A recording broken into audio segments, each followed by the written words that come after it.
because when I came home after 8 years, I paroled out to my brother's walk in closet.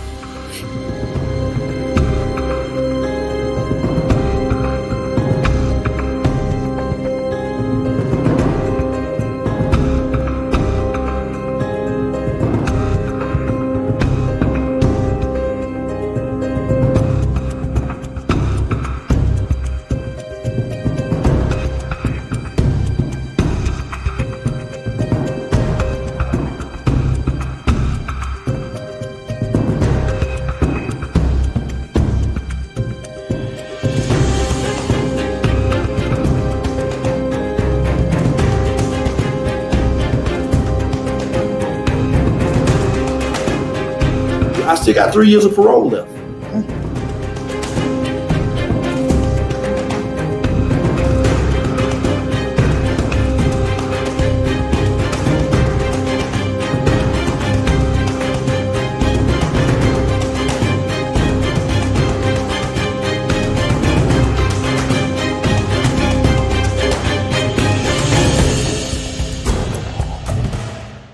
Brian K. Ramey here with my attendees, or interviewees, if we'll say, Isabel Camacho Black and Brenda Ringwood.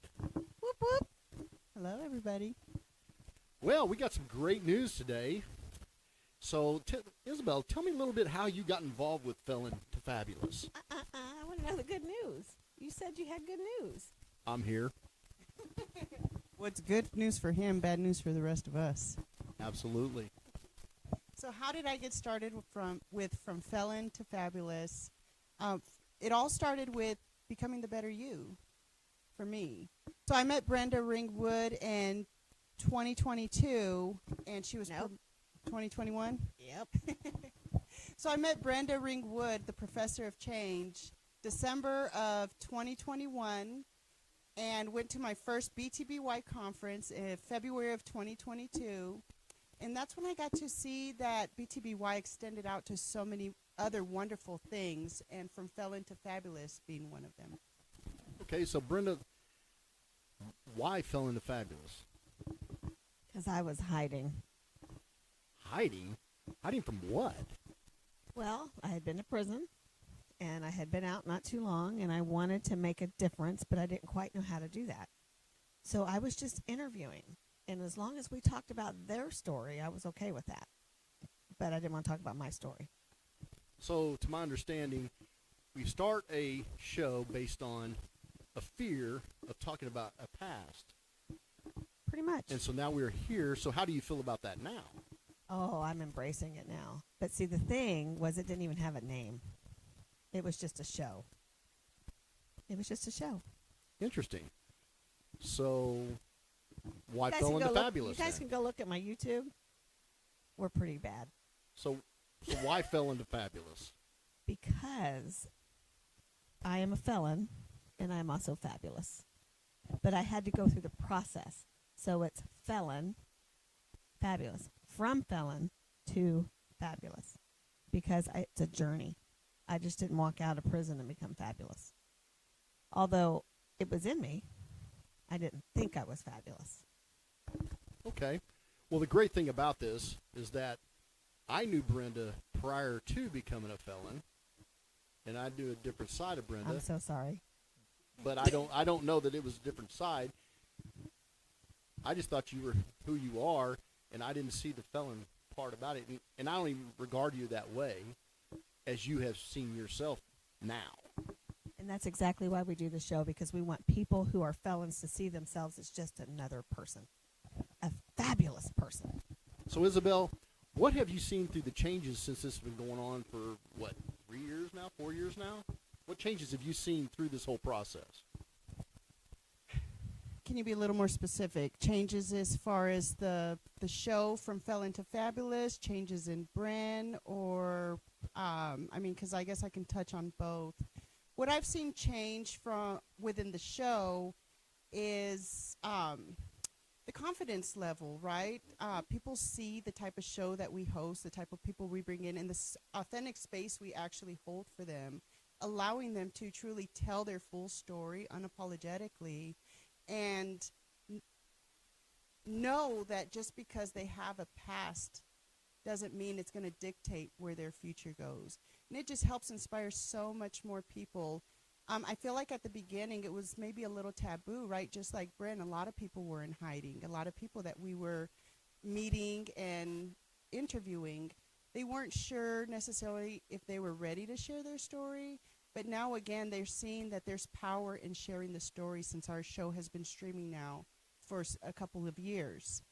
The difference I've seen in Bren since we've started the official From Felon to Fabulous show is again the same thing, that confidence, knowing that we're not alone in our walk in life. There's plenty other people who also have been to prison, who have come out and have done wonderful things to help the community and just help people in general.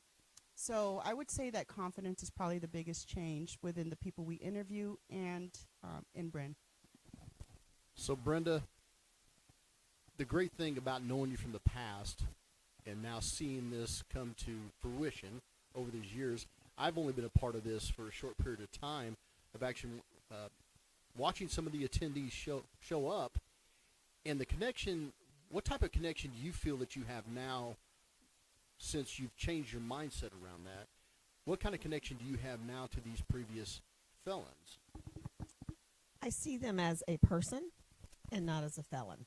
I truly see them as having a value, a purpose in life, and I want them to understand that just because they have that title of felon doesn't mean that that's all they are.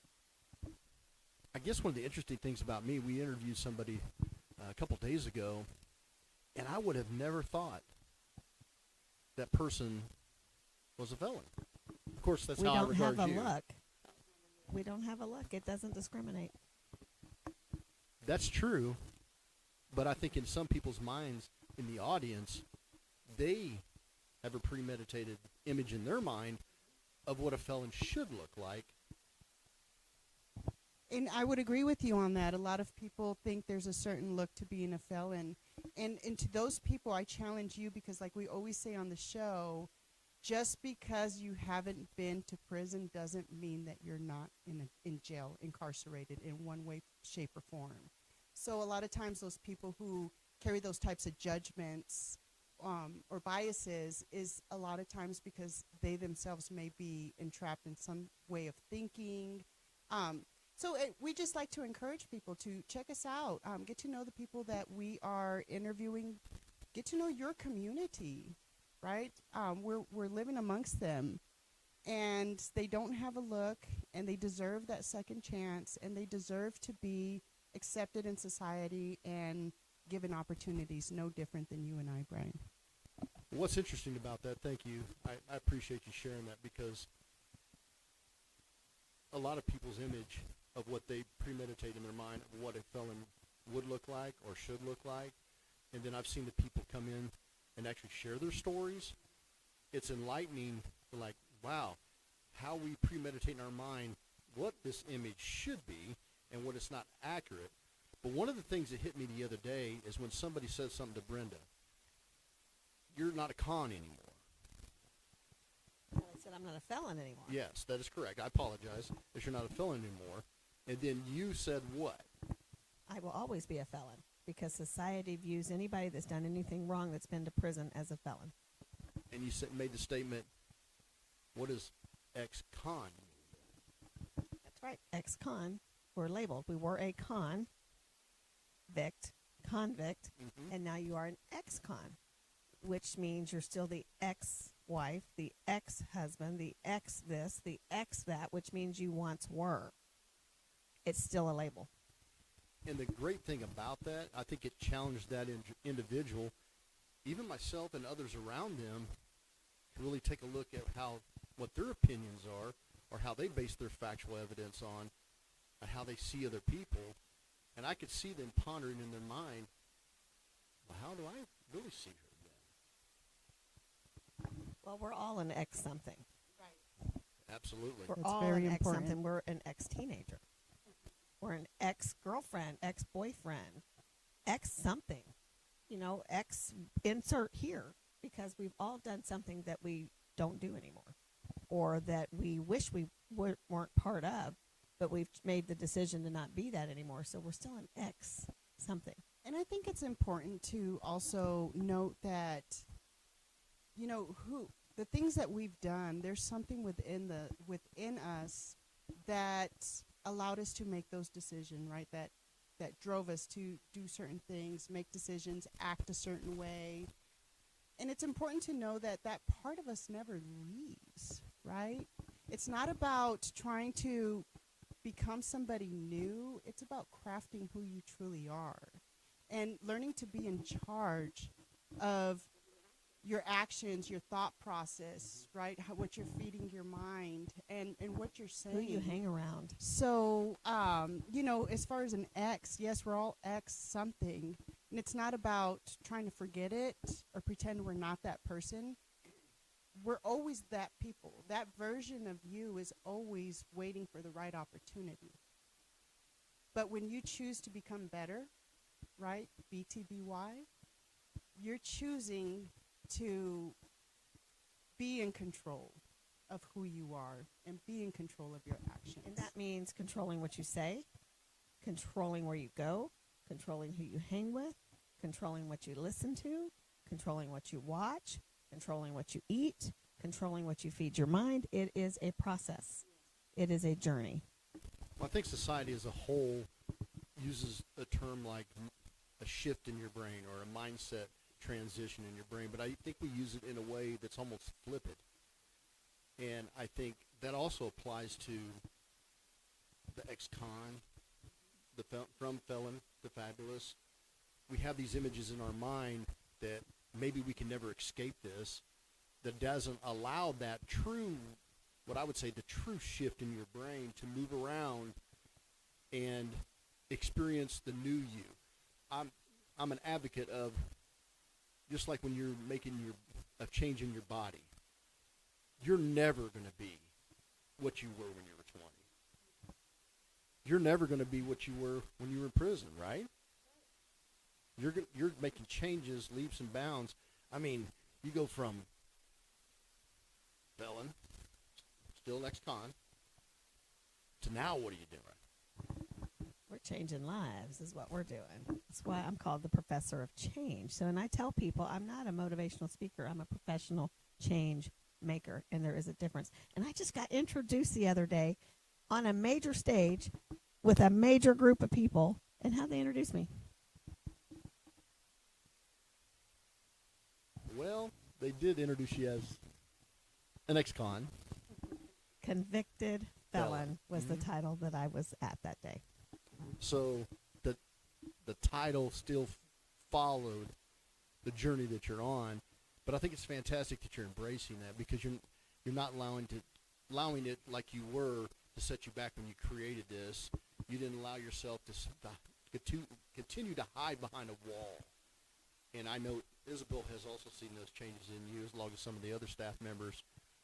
But the one question I do have is, we talked about why did you get involved, but you're not a felon, Isabel. I am not a felon, and just like many of the viewers out there who aren't a felon as well, it's not because I wasn't doing things that would have caused me, if I would have got caught, to be a felon as well. I was just never got caught, right?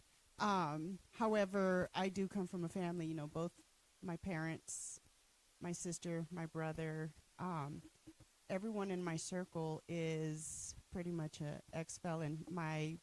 Both of my children's biological fathers, one has served time in prison. He's changed his life and is fabulous now. But my other ex, he's serving life in prison. My nieces and my nephews' fathers also serving life. It just comes from the culture I come from. So it's not that I was any better than Bren or anybody else. I didn't get caught. And I had the opportunity to then, years later as an adult, work at Riley County Jail in Manhattan, Kansas. So I got to be a corrections officer, and I got to work with people who, in a county jail, it's not prison, right? So they're spending a year to 18 months max there. But the people that I did get to see that were transitioning. They knew they were going to get sentenced. They knew they were going to get sent to prison. You know, you just watch them go through this phase. The first phase when they're going through court, what I always saw was that hope. There was still hope there. They were digging up anything they could to help prove their innocence or help not get such a hefty sentence. But it's like as soon as that gavel went down and they got their sentence, it's like all hope was lost. You know, you had to watch them go through that transition. They knew, you know, it's risky. Is their family going to wait for them? Is their kids going to hold it against them? Will I still be married? They're going to lose their job. So you kind of, you know, you watch them just give up. And that just did something to my heart to watch these people go through that, because I've got to watch my family again and my exes get sent to prison. But as I watched them, as I was already trying to make changes in my life, I had all those judgments against them. Well, they did deserve it. They did what they had, you know, now they're paying a consequence. So is life, you know, but watching people go through this, and then as the corrections officer, watching for a year as they were going to court before they get sentenced, I'd see their family come visit. I'd see the joy, the smiles, the letters, and then you just see it all get thrown out the window, because for that time transition from when they're getting sent from jail to prison, they absolutely give up, and then the fear kicks in, right? All the things you hear about going to prison, and watching them just anticipate that time coming, it made me really start seeing the people that I care about a little bit different, because sure did I think, you know, that they were just paying the consequences to their actions, yes, but I wasn't acknowledging the mental toll, the emotional toll, and then how it affects the physical body, and just watching these people go through that, it really, I was grateful to be able to be there, be a part of that, and now come full circle and be a part of From Felon to Fabulous, and just see a lot of these people take those circumstances and use them to do something good, to get They're back. winning. Absolutely. They're winning. And I had to, our very first Becoming the Best You, this is what we used to go by, and then we changed it later to Better You, because we want to always become better and striving to be best. But once you're your best, is there room for improvement? And I had a completely different talk planned for that day. And I actually, as I was walking up the steps, decided the steps to the stage to share my story instead. And I realized at that point that the room might empty out on me, or so I thought. But instead, they all lined, I mean, everybody, Isabel was there, lined up to give me a hug. Everybody. I don't even know if you knew until I told that story. You know, I honestly, I can't even remember, but there was a lot of things I learned after that first conference that just blew me away about you and your passion and your drive to really use what you've gone through to give back, and just help, if you could just help one person, right, that doesn't feel like life is totally against them, or like they have nothing to live or move forward for. So I just want to thank you, Brenda, for all being willing to put yourself out there in your story, and you've just now, with the ripple effect, are changing many people's lives. It's not me. It's the one we're supposed to be serving. And he planted that seed in me, and he watered it. He used that prison cell to grow me, to change the direction that I was going, and he really opened up my mindset. And I tell people, and I give Big Bob credit for this because he's the one that said, you know how many hours you spent there? So I tell people I've spent over 35,000 hours reevaluating myself. I had to really change. And on the wall over here is the pictures that were actually hanging up in my cell. And there's this little circle in there. It's a little yellow piece of paper that I wrote the word Jesus on. And I taped it to the center of my floor in the middle of my cell. So I would have to walk past that every day as a reminder to me of not who put me there, because he did, but why I was there. And then that I needed to submit and I needed to change. So I would meditate on that every day. And it only takes 10,000 to be a master at anything, 10,000 hours. So when I came out, I said no more. But I still went through the I hope I don't see anybody I know. Oh, what are they going to think? And I remember my mom saying, do you want to go to McDonald's? I said, yeah, let's go through drive-thru. I didn't want to go in case there was somebody I knew. And I wanted that Coke. I wanted that burger. I wanted all these things that I hadn't had. But but I didn't want to go inside because there might be somebody in there I knew. So I was still embarrassed. I was still ashamed. I was still hiding. So I started doing these shows because COVID hit to let people know that felons are really just people. And then we had a thing happen even after we took off. Somebody started calling me out. And I actually thank her for that because it lit a fire under me in a way that she didn't think was. And we started being more bold about what we were doing. And that's when we gave the show a name. That's amazing. I'm going to be transparent. Just not just before you guys, but to the audience. My brother is a convicted felon. And I believe in my mind, I live a double standard with that idea. Because I remember when my brother went to jail and in the embarrassment on me. That it brought to your family. And the embarrassment of my parents that raised him right. And it even today, now that I'm reflecting on this, and I would caution the audience that watches this today or in the coming weeks or in a year from now, you need to caution yourself and keep yourself in check because it's not about you. And unfortunately, I think we make it a lot about the individual that's doing the judging. And though I give you latitude, grace, mercy of choices that were made, my little brother, even to this day, I'm very frustrated. Even talking about it in front of this audience, it frustrates me. That's the reason why I'm so thankful that I have the ability to participate in this journey, Brenda, that you're leading Felon to Fabulous, from Felon to Fabulous, excuse me, and where it's going, because again, not to take up a lot of time, but the people that I've seen come here, I've seen senators come in here, talk about this stuff. I've seen people share their lives. And I'm going to tell you, some of them are embarrassed to even come up and sit with you. But I think the last lady, Sabrina, I could tell she really embraced that I needed this to move my life on. And then I look at you, and I already know how you are. You're the little engine that never would stop, okay? And I've seen my sister grow so much more through that in ways that I never would have seen. I mean, I know your attitude. I know where you're wanting to go, but I have seen a change even from the past to where we're at now, that I think you were better for it. Oh, I completely agree, but I'm still struggling. I still have to check myself, my attitude. I just said today that we have a particular client that I don't want any more like that because it makes it hard for me to stay on the path that I'm on. It's easy to backslide when you're around certain folks, or the frustration level gets high. The language changes, the mood changes, the attitude changes, the mindset changes, everything changes. So for me, I have to put myself back in check. And the first thing I even said today is, hey guys, I'm forewarning, I have a bad attitude today. Now, that's not an excuse for my behavior. I was just warning. But I still had to remember I'm still on the best journey today. It's a better journey than it was yesterday.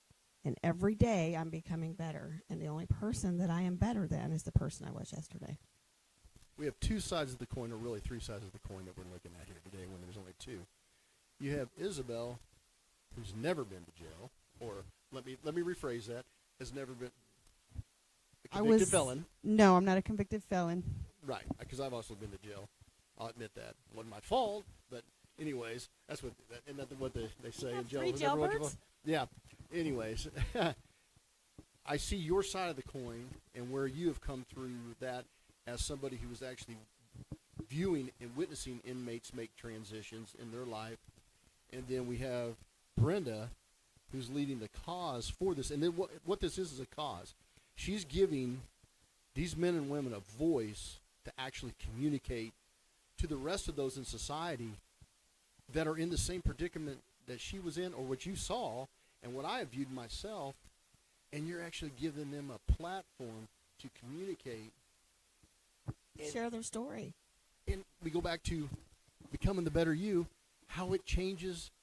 They can change their life too. You don't have to live in that rut or in that past not even a rut, but in the past, because we all do that, I feel blessed. Well, you know, people don't understand if you're an addict, if you're a user out there, if you're an alcoholic, if you're drinking too much, if you're in a job that you hate, if you're in a marriage that somebody's beating you, not treating you right, and or just a friendship like that, because sometimes we get locked into friends. You are in a prison. The only difference is that door's not locked. You got the keys, even if it is. I'm going to retool that. The door's not locked, but yes, we do lock the doors, even in our own brains. We don't want to face the truth. We don't want to push through the problems that we have in our life. So it's just not a felon thing. And that's what I realized. People are in prison without the bars. That's what becoming the better you. I mean, it's almost like a transition. What I would love to see is this become part of that community or the prison community as these people are transitioning out from felon to fabulous with going to becoming the better you. Absolutely, because we do not discriminate at becoming the better you. Everybody's welcome. The only qualification is you got to show up, and then you got to do the work. And you got to believe change is real, right? There's something that Izzy said that we kind of go with. Change is what? Change is real. And it's possible. And it's coming for you. It's coming for you. Yeah. That's amazing. I don't know what else to tell the people in the world out there, but stay tuned to what's coming, because I know this is the other step of the beginning, or maybe we'll call it the later step of the beginning, because we still haven't got to the middle, in my opinion. We're still in the beginning.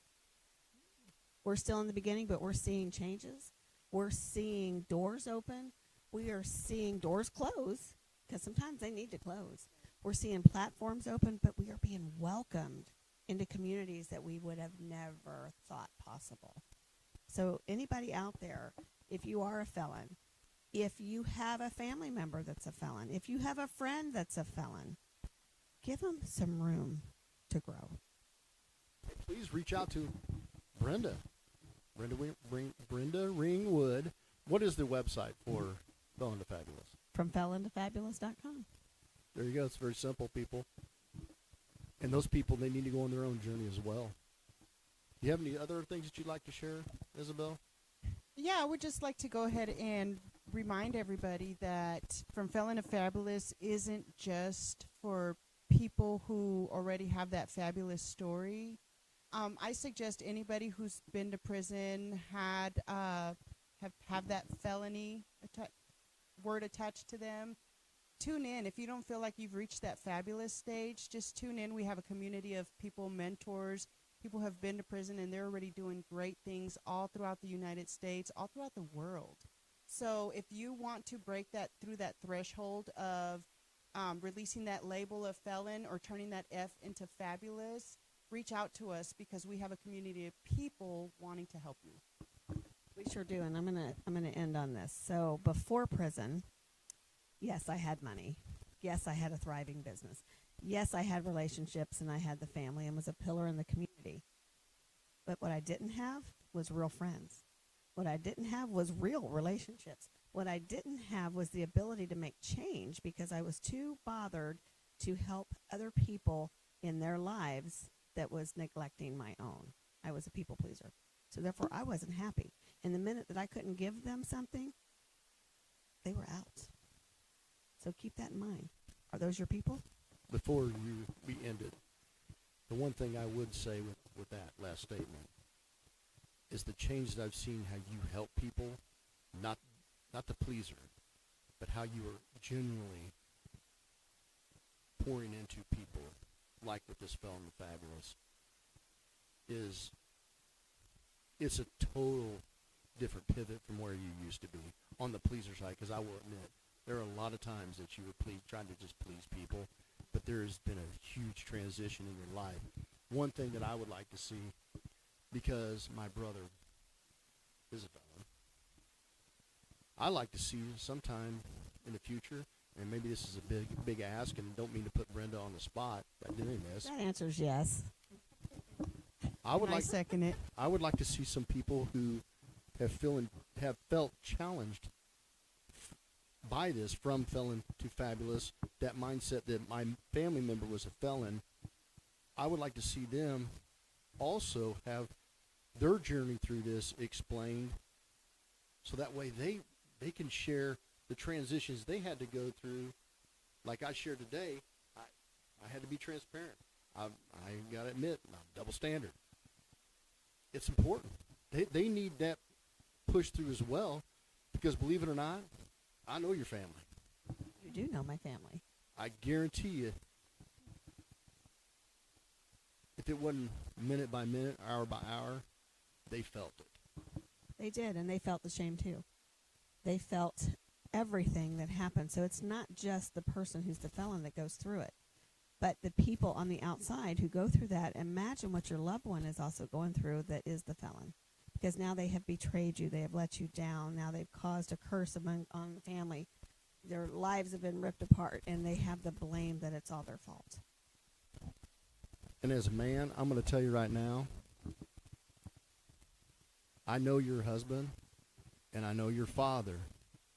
And as protectors, when you don't have that control any longer, that you can't protect the woman you love or the daughter you love, that puts chaos all through your body, because that's what you want. You want to protect. So I can't even fathom in my mind what that must have felt like for them as they were watching this journey. But let's don't get this twisted. This journey is going to be fabulous. It's going to be fabulous. Because we chose to make it fabulous. Absolutely. So you have a choice. You can stay there, or you can get out of there. And to all the family members that are loving or doing your best to love the felon in your life, you know, while I was naming people in my family that are felons, I feel like maybe I unintentionally was hiding a little bit too, because I didn't mention both of my sons are felons.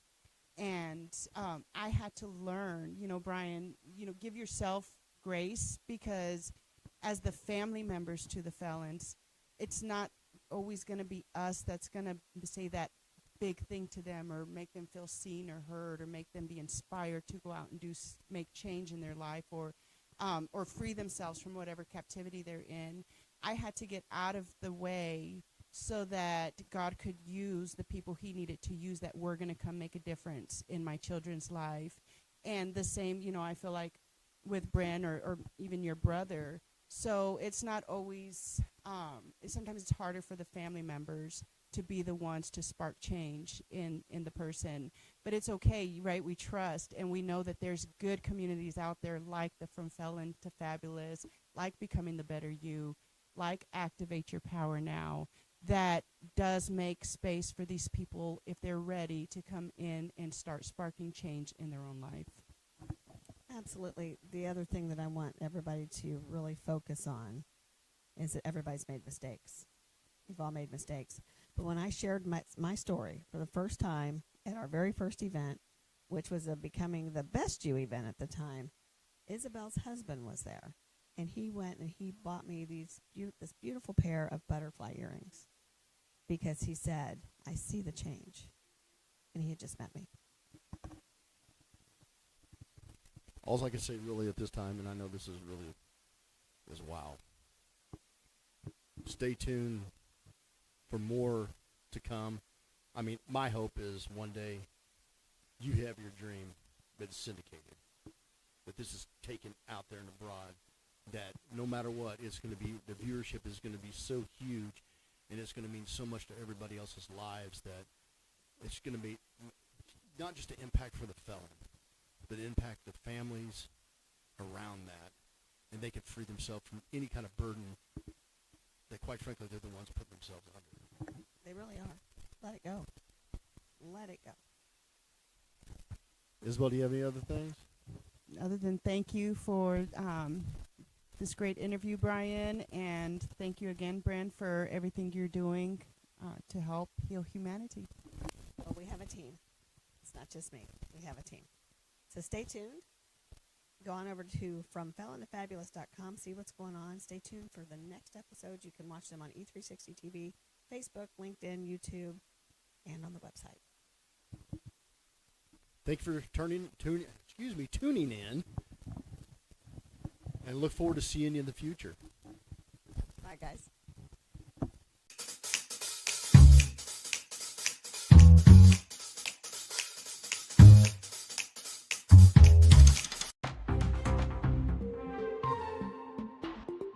Or do you want to be the person that soothes, that loves?